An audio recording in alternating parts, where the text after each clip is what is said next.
ওই স্বরাষ্ট্র উপদেষ্টার অথর্ব অপয়া কুলাঙ্গার স্বরাষ্ট্র উপদেষ্টার পদত্যাগ না হওয়া পর্যন্ত ভিপি নূরের সৈনিকেরা ঘরে ফিরে যাবে না। ভিপি নুরুল হক নূরকে যারা মেরে ফেলার জন্য চক্রান্ত করেছে তাদের বিচার না হওয়া পর্যন্ত ভিপি নূরের সৈনিকেরা ঘরে ফিরে যাবে না, যাবে না, যাবে না।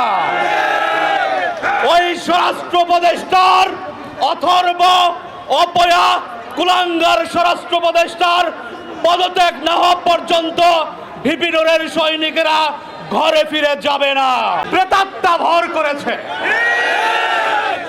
তিনি ভুলে গেছেন এই গণ অধিকার পরিষদের আন্দোলন সংগ্রামের কথা। 2018 সাল থেকে ভিপি নূরের সৈনিকেরা সেই যে রাজপথে নেমেছেন আর রাজপথ ছেড়ে ঘরে ফেরেনি। অনেক হামলা মামলা গুম খুনের ভয় দেখানো হয়েছে, তবু ভিপি নূরের সৈনিকরা রাজপথ ছেড়ে ঘরে ফিরে যায়নি।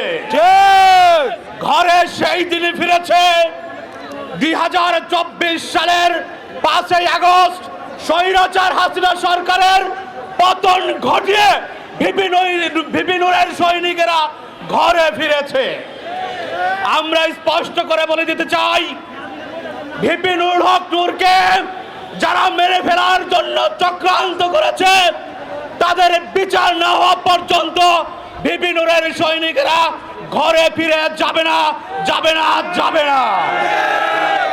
ওই স্বরাষ্ট্র উপদেষ্টার অথর্ব অপয়া কুলাঙ্গার স্বরাষ্ট্র উপদেষ্টার পদত্যাগ না হওয়া পর্যন্ত ভিপি নূরের সৈনিকেরা ঘরে ফিরে যাবে না। 15.5 বছরের দৈত্য দানব হাসিনা সরকারের দোসর সহযোগী জাতীয় গাদ্দার, জাতীয় বেঈমান ওই জাতীয় পার্টির নিষিদ্ধ না হওয়া পর্যন্ত ভিপি নূরের সৈনিকেরা ঘরে ফিরে যাবে না। ধন্যবাদ সবাইকে। সংগ্রামী সাথী ও বন্ধুগণ।